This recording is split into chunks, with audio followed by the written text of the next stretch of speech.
इमरान खान साहब की 9 मई के तमाम पेंडिंग केसेस में ज़मानतें मंजूर हो गई हैं। सुप्रीम कोर्ट ऑफ पाकिस्तान ने बड़ा फैसला सुना दिया है और ये बड़ा फैसला बहुत ही इंपॉर्टेंट है। ये क्यों इंपॉर्टेंट है, सारी चीज़ें आपके सामने रखता हूँ, कुछ अहम पॉइंट्स भी आपके साथ शेयर करूँगा।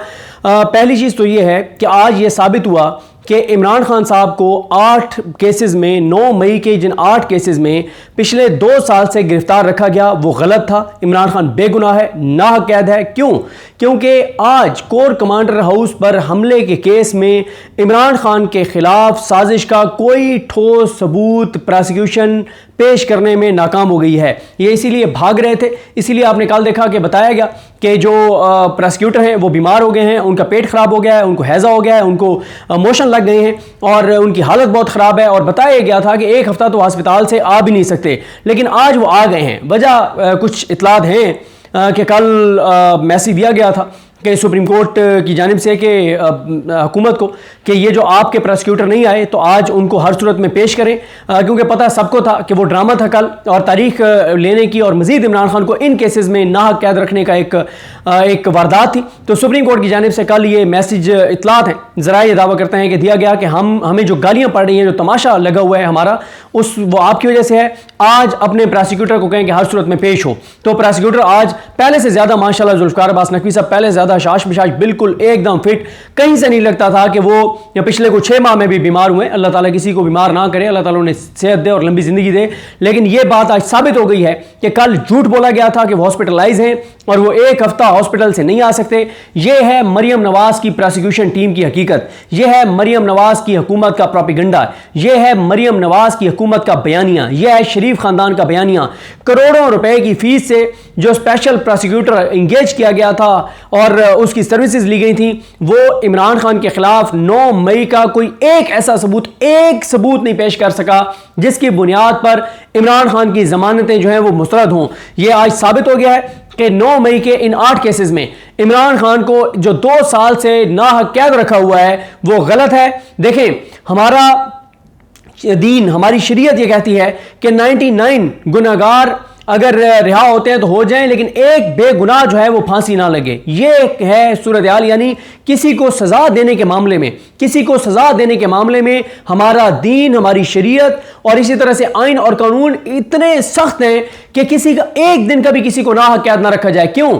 जब आप किसी को कैद करते हैं किसी केस में और वो केस उसके ऊपर झूठा हो तो कहा जाता है कि उसकी एक दिन की वो जिंदगी उसको कौन लौटाएगा? एक दिन जो आपने उसके इंसानी बुनियादी हकूक लिए उसको कौन लौटाएगा? उसकी लायबिलिटी जो आपने उससे ले ली वो आज़ादी उसको कौन लौटाएगा?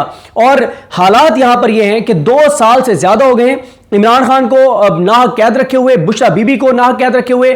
जो इस वक्त इतलात आ रही हैं वो बहुत ही खौफनाक हैं, जो आपके सामने तफसीलात आई हैं वो बहुत कम हैं। बुशरा बीबी साहिबा को बहुत ज़्यादा अजियत दी जा रही है, बहुत तकलीफ दी जा रही है और इमरान खान साहब को बहुत मेंटली टॉर्चर किया जा रहा है। इमरान खान साहब और बुशरा बीबी साहिबा को तोड़ने की भरपूर कोशिश की जा रही है और उनको बहुत अजियत दी जा रही है, उनको बहुत तकलीफ दी जा रही है। इमरान खान ने भी पहले बताया है कि इमरान खान को भी वजू का पानी तक जो है वो गंदा पानी दिया जाता है। बुशरा बीबी भी अब ये बताती हैं कि उनको जो है वो गंदा पानी दिया जाता है वजू के लिए और नहाने के लिए, और सारे काम बुशरा बीबी को अपने खुद करने पड़ते हैं, कपड़े उनको खुद धोने पड़ते हैं, नाश्ता उनको खुद बनाना पड़ता है। उनसे जो एक उनको वो जो साबिक वज़ीर आज़म की एहलिया के तौर पर उनको जो वहाँ पे सहूलियात मिलनी चाहिए वो नहीं मिल रही। कुलभूषण यादव के भी हकूक हैं, लेकिन जेल में अगर किसी के हकूक नहीं है तो वो इमरान खान है और वो बुशरा बीबी हैं। और बुशरा बीबी इमरान खान की ताकत बनी है, कमज़ोरी नहीं बनी। उन्होंने अपने आप को तमाम तर बर्बरियत के बावजूद इस्तकामत के साथ वो डटी हुई हैं और वो पीछे नहीं हट रही। तो आज आप मुझे बताएं, अब सबसे पहला सवाल तो ये है कि वो जो जस्टिस शहबाज रिजवी है, वो जो तारिक बाजवा है, वो जो आलिया नीलम है जिसने इस बेंच के सामने इमरान खान का केस भेजा था, क्या उनके खिलाफ भी कोई प्रोसीडिंग होगी? क्या उनके खिलाफ भी कोई कार्रवाई होगी? जब साबित हो गया है कि जस्टिस सैयद शहबाज रिजवी और जस्टिस तारिक ज़िया बाजवा ने झूठा फैसला दिया, गैर कानूनी फैसला दिया, गलत फैसला दिया, इमरान खान के खिलाफ गलत फैसला था, इमरान खान की जमानतें मुस्तरद नहीं हो सकती थी लेकिन उन्होंने की। और नीचे जो भी जज है, देखना होगा कि इन केसेस में किसने, अरशद जावेद ने मुस्तरद की थी या मंजर अली गिल, क्या उन जजों के खिलाफ भी कोई कार्रवाई होंगी? सुप्रीम कोर्ट में 3 केसेस आए हैं साजिश के और उन तीनों में सुप्रीम कोर्ट ने जमानतें दी हैं, एक में इजाज चौधरी साहब को, एक में शेख इम्तियाज साहब को और एक में हाफिज फरहद को, इन तीनों को। और आज इमरान खान साहब को भी जमानत जो है वो मिल गई है। यानी इसका मतलब यह है कि कोई ऐसा ठोस सबूत नहीं पेश कर सकी हुकूमती प्रोसिक्यूशन टीम। और अब आप मुझे बताएं, जिन लाहौर हाई कोर्ट के जजेस ने ये फैसले दिए हैं, जमानतें मुस्तरद की, क्या उनके खिलाफ कोई कार्रवाई होगी कि कैसे आपने इनकी जमानतें मुस्तरद की थी? आज इमरान खान सुर्खरू हुआ है। आज एक बात साबित हुई है कि इमरान खान नाहक कैद है। और अब बड़ा अच्छा ट्वीट किया समीना पाशा साहबा ने कि इस वक्त इमरान खान और बुशरा बीबी सिर्फ एक केस में गिरफ्तार हैं, और वो है कि सीरत नबी सल्लल्लाहु अलैहि वसल्लम के ऊपर आपने जो यूनिवर्सिटी बनाई वो आपका जुर्म है। नबी करीम सल्लल्लाहु अलैहि वसल्लम की सीरत पढ़ाने के लिए जो यूनिवर्सिटी बनाई है, उस यूनिवर्सिटी के जुर्म में इमरान खान और बुशरा बीबी नाहक कैद हैं। इमरान खान की 9 मई के तमाम केसों में, 8 केसों में बशमूल कोर कमांडर हाउस, अल मारूफ जना हाउस, उसमें हमले के केस में भी इमरान खान साहब की जमानतें हो गई हैं। और इसमें मैं आपको अभी पॉइंट्स बताता हूं, आप हैरान रह जाएंगे जो कुछ आज अदालत में इंकशाफात हुए। और अब इमरान खान साहब सिर्फ अलकादिर केस में अरेस्ट हैं। अलकादिर केस जस्टिस जोगर नहीं लगा रहा, और तहरीक इंसाफ ने अब हाई कोर्ट जाना ही छोड़ दिया है। चिल प्रोग्राम में, मजे में तहरीक इंसाफ की लीडरशिप, बहुत सुकून में एमएनएस एमपीएस और उनकी जो लीडरशिप है, एमएनएस एमपीएस को खैर उनको बाद में आप कसूरवार ठहराएंगे, पहले तो आप उनकी लीडरशिप को कसूरवार ठहराएंगे कि जिनको रोज जाके वहां पे धरना देना चाहिए था इस्लामाबाद हाई कोर्ट के अंदर और बाहर जस्टिस डोगर, और जिनको ये मामला सुप्रीम कोर्ट लेके जाना चाहिए था, ना वो ये मामला सुप्रीम कोर्ट लेकर जा रहे हैं कि जस्टिस डोगर ये कर रहे हैं, ना वो अब हाई कोर्ट जाते हैं, ना इमरान खान साहब के साथ होने वाले जुल्म और जो उनके साथ बर्बरियत हो रही है, जो बुशरा बीबी के साथ सलूक हो रहा है, ना इस जुल्म के ऊपर कोई पिटीशन इस्लामाबाद हाई कोर्ट लेकर जा रहे हैं, ना मुलाकातों पे पाबंदी के खिलाफ जो पिटीशन है उसको फॉलो कर रहे हैं, ना ये मामला सुप्रीम कोर्ट लेकर जा रहे हैं। बड़े सवाल हैं तहरीक इंसाफ की लीडरशिप पर। और फिर इनको तकलीफ है कि महमूद खान चकजई को क्यों इमरान खान अपोजिशन लीडर बना रहा है। चाबी वाले खिलौने हैं ना, फिर चाबी वाले खिलौने चाबी तो नहीं ले सकेंगे महमूद खान चकजई के होते हुए, उस दलेर और बहादुर बंदे के होते हुए जो इमरान खान के साथ डट के खड़ा हुआ है। तो अब एक केस में इमरान खान साहब गिरफ्तार रह गए। जो सबसे बड़ा धचका लगा है मरियम नवाज की हुकूमत को, उसकी प्रोसिक्यूशन को, क्योंकि मरियम नवाज की टीम थी आज जो पेश हुई है प्रोसिक्यूशन में। मरियम नवाज की आज पुलिस यहां पे पेश हुई है। इमरान खान के खिलाफ एक सबूत बार बार पूछते रहे जस्टिस जाहिया, बार बार पूछते रहे, एक सबूत बताओ आपके पास क्या है। सारे फजूल चीजें, सारे झूठे गवाह, वो जो कहते हैं, कोई कहता है मैं टेबल के नीचे छुपा हुआ था, कोई कहता है कि मैं पर्दे के पीछे छुपा हुआ था, वो झूठे गवाह, झूठे केस, झूठी सजाएं, झूठी गिरफ्तारियां, सब कुछ। और अब जो है वो इमरान खान साहब आज जब समाअत का आगाज हुआ, एक तो बेंच में तब्दीली थी, मियां गुल हसन और रज़ीब साहब नहीं थे, आज जस्टिस हसन नजर रिजवी थे। और आज तो खैर सवालात ये बड़े उठे कि जस्टिस हसन नजर रिजवी जो हैं ये वो जज हैं जिन्होंने वो 5 जजेस का हिस्सा हैं जिन्होंने सुप्रीम कोर्ट के 4 आज़ाद जजेस, अपने हलफ से वफा करने वाले 4 अजीम जजेस, जस्टिस इजाजुल एहसन साहब, जस्टिस मुनीब अख्तर साहब, जस्टिस मज़ाहिर अली अकबर नकवी साहब और जस्टिस आयशा मलिक साहबा, इन चारों ने जो मिलिट्री कोर्ट्स के खिलाफ जो तारीखी फैसला दिया था, कई दहाइयों तक इसका हवाला दिया जाता रहेगा कि 9 मई के बाद जब पाकिस्तान में एक ऐसा खौफ था कि कोई सांस तक नहीं ले पा रहा था, उस वक्त इन 4 अजीम जजेस ने बहादुरी दिखाई और उसके बाद 2 को अपनी सीटें छोड़नी पड़ी, 2 के मुस्ताफी होना पड़ा। लेकिन कोई इशू नहीं है, आज उनकी इज्जत है ना, आज जस्टिस इजाजुल एहसन की आज भी इज्जत है, आज भी मज़ाहिर अली अकबर नकवी की इज्जत है। लेकिन जो ओहदों पे बैठे हुए 5 जिन्होंने इनके फैसला का लदम किया, आज उनकी क्या इज्जत है, मैं कुछ नहीं कहता, आप देख लें। और ये 5 जज कौन से थे, ये नाम आपको याद होने चाहिए, इन 4 के नाम भी याद होने चाहिए, इजाजुल एहसन साहब, मुनीब अख्तर साहब, मज़ाहिर अली अकबर नकवी साहब और आयशा मलिक साहबा, जिन्होंने मिलिट्री कोर्ट्स में सिविलियन के ट्रायल के कानून को कलअदम करार दे दिया था और कहा था कि 9 मई के किसी एक भी पाकिस्तानी शहरी का ट्रायल जो है वो मिलिट्री कोर्ट्स में नहीं हो सकता, नहीं हो सकता, नहीं हो सकता, इनको फौरी तौर पर सारों को रिहा करें।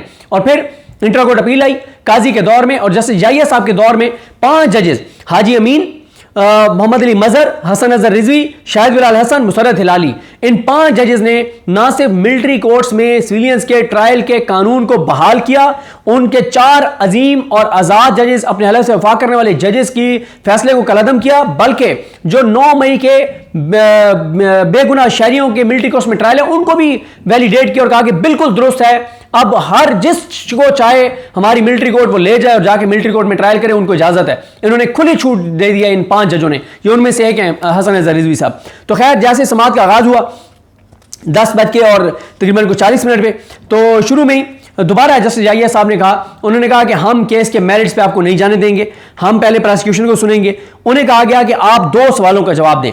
पहला सवाल यह है कि जस्टिस शहबाज रिजवी ने और जस्टिस तारिक बाजवा ने जमानत के केस में हतमी फैसला कर दिया, इमरान खान को मुजरिम डिक्लेयर कर दिया कि इसने साजिश की है और गवाहों के बयानात लिख दिए हैं और उनको उनकी बुनियाद पर कहा है कि पुलिस वाले गवाही दे रहे हैं कि एक ने चक्री के मकाम पर छुप के और सुना कि इमरान खान यह कह रहे हैं, दूसरे ने 3 दिन तक मुसलसल झूठे गवाह ने जिसने कहा कि जमान पार्क में जाके छुप के सुनता रहूं। इन दोनों के जो बयानात भी वहां पे फैसले में लिख दिए और साबित कर दिया जस्टिस शहबाज रिजवी ने और तारिक बाजवा ने कि इमरान खान जो है वो मरकजी किरदार है, मास्टरमाइंड है 9 मई का, और कई लोगों की जानें गई हैं, हालांकि यह भी झूठ है, एक बंदे की जान, एक सिक्योरिटी एहलकार की उसमें जान नहीं गई थी 9 मई में। तो उन्होंने कहा कि एक तो हमें इस सवाल का जवाब दें जुल्फिकार अब्बास नकवी साहब कि क्या जस्टिस शहबाज रिजवी और तारिक बाजवा को ये सारी चीज़ें लिखनी चाहिए थी, क्या उनको डेफिनेट जो डिसीजन है वो इसमें दे देना चाहिए था। दूसरा यह है कि रूल ऑफ कंसिस्टेंसी एक है कि अगर एक ही पॉइंट के ऊपर अदालती फैसले मौजूद हों तो फिर आप उनसे कैसे मुतज़ाद फैसला दे सकते हैं। उन्होंने कहा कि 3 लोगों के, इजाज़ चौधरी साहब, शेख इम्तियाज़ साहब और हाफिज़ फरहद साहब, इन तीनों की जमानतें कॉन्स्पिरेसी साजिश के इल्ज़ाम में इन तीनों की जमानतें हो चुकी हैं। तो आप बताएं कि इमरान खान की जमानत कैसे मुस्तरद हो सकती है। नकवी साहब नकवी साहब ने कहा कि उन्होंने एक तो माना कि उन्होंने एक्सेस किया, उनको नहीं करना चाहिए था, लेकिन क्योंकि उन्होंने कर लिया है, लेकिन कोई मसला नहीं है क्योंकि टेंटेटिव नोयत की होती हैं इसकी जो ऑब्जर्वेशंस होती हैं बेल में, तो वो ट्रायल को जो है वो कोई उसमें असरअंदाज नहीं होंगी। और फिर उसके बाद शफी सदीकी साहब ने कहा, जब उन्होंने एक केस का हवाला दिया कि जमानत के ऊपर सुप्रीम कोर्ट ने एक फॉर्मेट बता दिया हुआ है 2014 में, मेरा ख्याल है कि वही जजमेंट है जो आसिफ सईद खान खोसा साहब की है, 2020 जजमेंट भी जिसको कहा जाता है कि बेल में किन किन चीज़ों को देखना चाहिए, तो उसका उन्होंने हवाला दिया। शफी सदीकी साहब ने कहा ये बताएं कि इन 2 जजेस का जो फैसला है लाहौरी कोर्ट के, क्या इन्होंने सुप्रीम कोर्ट के फैसलों में जो गाइडलाइंस हैं, जो फॉर्मेट है, क्या उसको फॉलो किया है। फिर उसके बाद उन्होंने जुल्फिकार अब्बास नकवी साहब कहते रहे जनाब के देखें जी एक 1996 का फैसला निकाल रहा है कि ये टेंटेटिव नोयत की होती हैं, तो अगर कोई चीज़ उन्होंने एक्सेस कर भी दी है, लिख भी दी है, तो नीचे ट्रायल में असरअंदाज नहीं होगी, ट्रायल इंडिपेंडेंट चलेगा। उसके बाद उन्होंने सारी बातें की। फिर जस्टिस जाइया ने फिर कहा, उन्होंने कहा आप सिंपल बात बताएं, क्या ये केस इजाज़ चौधरी, शेख इम्तियाज़ और जो तीसरे हैं हाफिज़ फरहद, उनको जो जमानतें मिली हैं, क्या उससे केस मुख्तलिफ है या उन जैसे फैक्ट्स हैं। उन्होंने कहा मुख्तलिफ है। खैर समात में वक्फा हुआ, उन्होंने कहा वक्फे के बाद हम आगे सुन लेते हैं, आप तैयारी करके हैं। वक्फे में उन्होंने तैयारी की, लेकिन पहली बात तो यह है कि वो ये साबित नहीं कर सके कि ये केस उनसे मुख्तलिफ है, वहां भी साजिश थी। बल्कि हैरान कुन तौर पर जो चीज़ हुई वो शफी सदीकी साहब ने भी पहले इसको हाईलाइट किया और बाद में तो फिर उन्होंने आके और सलमान सफदर साहब ने तो फिर काम ही मुका दिया ना। उसमें शफी सदीकी साहब ने कहा कि इजाज़ चौधरी की बेल तो ज़्यादा मुश्किल थी। इजाज़ चौधरी पे 2 इल्ज़ाम थे, एक साजिश का और दूसरा यह कि वो ग्राउंड पर जाए वकूआ पर मौजूद थे, ये इल्ज़ाम है उनके ऊपर। इमरान खान तो जाए वकूआ पे थे ही नहीं। इमरान खान का केस तो उनसे ज़्यादा स्ट्रॉन्ग है जमानत के लिए, उनका केस कम स्ट्रॉन्ग था अगर आपकी बात मान ली जाए। उनके ऊपर तो 2 इल्ज़ाम थे, इमरान खान के ऊपर 1 इल्ज़ाम है। उसके बाद लड़खड़ा गए नकवी साहब, और नकवी साहब जो है वो उन्होंने फिर बड़ी कोशिश की, उन्होंने कहा बड़ा मटेरियल है हमारे पास। उन्होंने जब गवाहों के बयान पढ़ने शुरू किए तो जजाइया ने रोक दिया। उन्होंने कहा फिर सलमान सफदर भी इसके ऊपर बात करेगा, और फिर अगर हमने लिख दिया कि गवाह झूठे हैं तो फिर आप क्या करेंगे। हमने लिख दिया कि ये मटेरियल जो आपने पेश किया है ये ठीक नहीं है, फिर आप क्या करेंगे। और फिर शफी सदीकी साहब उन्होंने मफरूज़ों पे बात करे तो शफी सदीकी साहब ने कहा मफरूज़ों पे हम कैसे ज़मानत जो है वो मुस्तरद कर दें।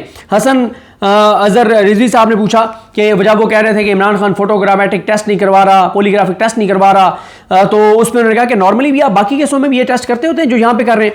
खैर याहिया अफरीदी साहब ने आज की समाअत में 13 बार कहा कि हम मेरिट्स पर नहीं जाएंगे। मेरिट्स पे मैं आपको बड़ी तफसील से बता चुका हूँ कि मेरिट्स पर ना जाने से मुराद ये है कि हम इमरान खान जो हैं उनके खिलाफ जो गवाह हैं उनकी गवाही को डिस्कस नहीं करेंगे, क्योंकि अगर आज जैसे याहिया अफरीदी मेरिट्स पर केस सुन लेते और सलमान सफदर साहब ने साबित कर देना था, इससे पहले बुरहान मुअज़्ज़म एडवोकेट साहब ने पूरा एक बखी उधेड़े थे कि ये दोनों गवाह झूठे हैं। जब सुप्रीम कोर्ट ये लिख देती कि दोनों गवाह झूठे हैं तो 9 मई के जितने नीचे ट्रायल चल रहे हैं वो सारे खत्म हो जाते, कि जिन 2 गवाहों की गवाही पर तमाम 9 मई के केसेस खड़े हुए हैं वो सारे केसेस धड़ाम से गिर जाते।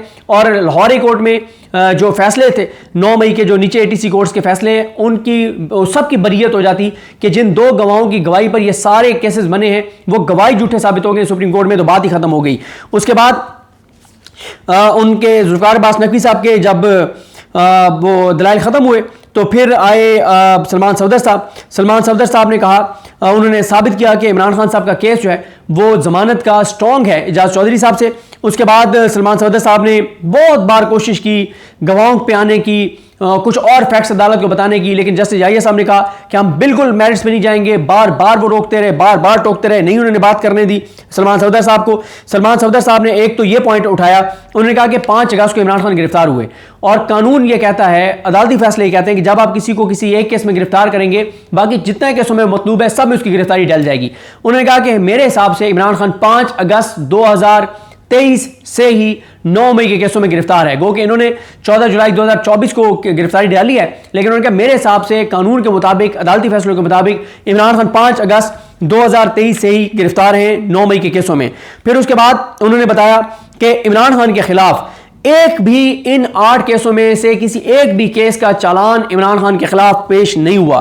फिर उन्होंने कहा कि इमरान खान पर किसी एक भी इन केसेस में से किसी एक में भी फर्द जुर्म आयद नहीं हुई। फिर उन्होंने कहा कि इमरान खान जो है उनके खिलाफ कोई इनके पास सबूत नहीं है। और सलमान सफदर साहब के दलाइल अभी शुरू ही हुए थे कि शुरू में ही जस्टिस याहिया अफरीदी साहब ने अचानक कहा कि दोनों जजेस से मशवरा किया और उन्होंने कहा बेल ग्रांट कर रहे हैं, ज़्यादा देर सुना भी नहीं है, सलमान सफदर साहब को मेरिट्स पे नहीं जाने दिया। लेकिन आज इमरान खान जो है वो सुरखरू हुए और इमरान खान जो है ये साबित हुआ है कि इमरान खान साहब को 9 मई के केसों में जो है वो नाहक कैद रखा गया है। ये बड़ी बड़ी ज्यादती है इमरान खान के साथ, और जो इमरान खान के साथ जो है वो मतलब जो इमरान खान के साथ हुआ है वो बड़ा ही अफसोसनाक है। मैं अभी देख रहा हूँ कि कोई और जो है वो चीज़ ऐसी जो है वो ना आई हो, लेकिन अपना इमरान खान साहब जो हैं वो बहरहाल अब इसकी जो सबसे बड़ी इंप्लीकेशंस है ना वो 3 हैं। इसके असरात 3 हैं। पहला इसका असर यह है कि अब इमरान खान की 9 मई के किसी केस में साजिश की बुनियाद पर गिरफ्तारी नहीं डाली जा सकेगी। पहली ये बहुत इंपॉर्टेंट है। दूसरा यह है कि बयानिए की डोमेन में हुकूमत को, इस निज़ाम को, मरियम नवाज को, नवाज शरीफ को, शहबाज शरीफ को, जरदारी को, बिलावल को, चाबी वाले खिलौनों को, अर्दलियों को, इन सारों को आज झटका लगा है, सारों को धचका लगा है कि जिस इमरान खान को कहते थे कि 9 मई का मरकजी किरदार है, मास्टरमाइंड है, उस इमरान खान के खिलाफ मरकजी किरदार होने पे, मास्टरमाइंड होने पे एक सबूत ये पेश नहीं कर सके।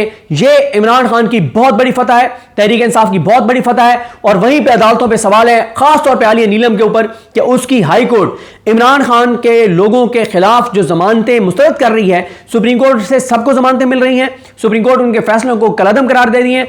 आज सुप्रीम कोर्ट ने जस्टिस सैयद शहबाज रिजवी और जस्टिस तारिक ज़िया बाजवा के फैसले को रद्दी की टोकरी में डाल दिया है और उसको कलअदम कर दिया है। अब जस्टिस शहबाज रिजवी और जस्टिस तारिक ज़िया बाजवा के फैसले की कोई औकात, हैसियत नहीं रही, कोई वक़्त नहीं रही। अब वो जस्ट पेपर्स हैं, जाके कोई उनमें जो है वो पकोड़े तो ले सकता है, कोई उनको रद्दी में तो बेच सकता है उन पेपर्स को, लेकिन उसका हवाला पाकिस्तान की किसी अदालत में नहीं दिया जा सकता, क्योंकि आज उस फैसले को कलअदम करार दे दिया गया है कि वो फैसला गलत था, झूठा था, गैर आईनी था, गैर कानूनी था। और मैं ये समझता हूं ऐसे तमाम जजेस जो जिनका पता है कि वो किसी के कहने के ऊपर झूठे फैसले दे रहे हैं, उनके खिलाफ कार्रवाई होनी चाहिए। लेकिन यहां पे तो मसला ये है ना कि 26 आईनी तरमीम के बाद ऐसा सिस्टम बना दिया गया है कि जो झूठे फैसले देगा उस झूठे फैसलों की बुनियाद पे उसको सुप्रीम कोर्ट लाया जाएगा, उसकी तरक्की की जाएगी, उसको आईनी बेंचों में शामिल किया जाएगा, उसकी एक्सटेंशन की जाएगी। ये एक बदकिस्मती है। बहरहाल जी, इमरान खान के हामियों के लिए एक बड़ी अच्छी ये खबर है कि इमरान खान के खिलाफ 9 मई की साजिश का एक सबूत भी ऐसा सुप्रीम कोर्ट में प्रोसिक्यूशन पेश नहीं कर सकी जिसकी बुनियाद पर इमरान खान साहब जो हैं उनकी जमानत जो है वो मुस्तरद हो सकती। तो बहरहाल इसके कुछ और पहलू हैं, मैंने बड़ी जो है वो तफसील से हेयरिंग लिखी हुई है। बाकी चीज़ों पर इंशाल्लाह हमने बाकी चीज़ों पे इंशाल्लाह हम बात करेंगे नेक्स्ट वीडियो में। मुझे अपनी दुआ में याद रखें। अल्लाह करीम हम सबका हामी नासर हो। अल्लाह हाफ़िज़।